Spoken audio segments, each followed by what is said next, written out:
Olá, meu nome é Érica Henke, eu sou psicóloga e mestre em psicologia. Neste vídeo, iremos falar sobre diversas estratégias que permitem lidar com dificuldades na interação e no processo de comunicação com o paciente ou cliente. Inicialmente, é importante analisarmos a dificuldade que pode existir ao interagir com uma pessoa. A primeira pergunta que devemos nos fazer é: como detectar o problema? Pensar em formas de interagir para quebrar o gelo pode ser um primeiro passo. Isso pode ser feito por meio de pequenos comentários, como: foi difícil chegar aqui? Ou notar algum detalhe específico que a pessoa carregue consigo, por exemplo. Utilizar de maneiras lúdicas pode ser uma saída interessante, pois permite que a pessoa interaja e coloque um pouco de si, mas sem se sentir invadida, caso ainda não se sinta à vontade o suficiente para compartilhar determinadas informações, ou por ainda não estar consciente de determinadas situações da sua própria vida. Outra possibilidade é utilizar técnicas de desenho, caso a pessoa goste e aceite, pois ela poderá trazer diversas informações sobre ela mesma e, ao mesmo tempo, não exige uma fala livre de imediato. Outra possibilidade é perguntar sobre o que a pessoa gosta e não gosta, pois assim poderemos perceber se a pessoa realmente se conhece ou não. A entrevista é uma forma mais profunda de investigar o que pode estar acontecendo. Algumas são as formas de manejar uma entrevista, utilizando, por exemplo, perguntas abertas, encorajamentos verbais curtos, comunicação não verbal, resumir o que a pessoa falou, seguindo pistas verbais, utilizando linguagem positiva e escuta ativa. As perguntas abertas proporcionam a possibilidade da pessoa se colocar, facilitando a fala e gerando uma boa quantidade de informações. Contudo, nem todas as pessoas são desembaraçadas para falar sobre si mesmas ou sobre os seus problemas de imediato. Por isso, é importante utilizar também encorajamentos verbais curtos para que a pessoa continue seu relato, sem interferir em alguma área específica, falando palavras como sim, continue, entendo.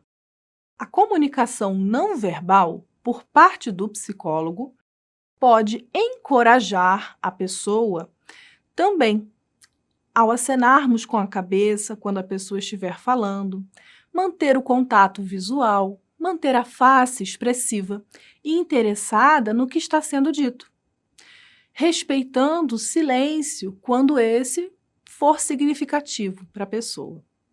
Inclinar-se para frente, demonstrando assim proximidade. Fazer um resumo do que a pessoa falou pode ser importante para devolver o que o outro disse com as suas próprias palavras. Assim, a pessoa pode ter contato com aquilo que estava falando e pensar se era realmente aquilo que ela queria dizer ou não, possibilitando assim que a pessoa explique novamente, até que o terapeuta compreenda inteiramente. O segmento de pistas verbais consiste em o terapeuta utilizar palavras, frases ou expressões que a pessoa tenha utilizado. Assim, ele irá demonstrar atenção ao que está sendo dito. A linguagem positiva busca substituir a linguagem do dever que, do ter que, por uma que tranquilize e passe uma atitude positiva à pessoa. Afinal, o psicólogo não deve impor sua opinião e nem utilizar de julgamentos. Por fim, a escuta ativa busca demonstrar que o psicólogo está participando daquele momento também. Está prestando atenção a tudo, tanto na linguagem verbal como na não verbal. Além dessas estratégias, é muito importante que o psicólogo tenha plena consciência sobre a forma como está se comunicando e saiba separar o problema do outro do seu próprio. Para isso, é preciso estar em constante autoanálise para entender quais os seus próprios sentimentos e como lidar com ele, para que isso não se misture com o que a outra pessoa está dizendo. Dessa forma, será possível compreender o outro genuinamente. Existem várias maneiras de compreender alguém. Uma das teorias que pode nos auxiliar nesse processo é a da psicologia humanista de Carl Rogers, por meio de 3 atitudes que o terapeuta deve ter: aceitação incondicional, congruência e empatia. A aceitação incondicional consiste em aceitar a pessoa como ela realmente é, com suas qualidades e defeitos, proporcionando um ambiente em que a própria pessoa possa se aceitar também, pois alguém a aceita exatamente como ela é. A congruência consiste em manter-se congruente com quem se é, ser honesto no que deseja comunicar, respeitando os seus sentimentos. Ou seja, o terapeuta deve ser ele mesmo e não interpretar personagens. Pois, para Rogers, caso isso aconteça, pode transparecer para a pessoa, mesmo que de maneira sutil. A empatia é o processo de colocar-se no lugar do outro e permite que consigamos entender o problema pelas lentes da outra pessoa. Por mais que nunca consigamos sentir exatamente da mesma maneira que a outra pessoa, podemos pegar seus óculos emprestados e enxergar por meio das suas lentes, para ter uma ideia de como é estar no lugar daquela pessoa. Para isso, é importante que não emitamos expressões como "eu sei como é", "eu já passei por isso". Se você ficou triste com isso, imagina eu que passei por isso, isso e isso.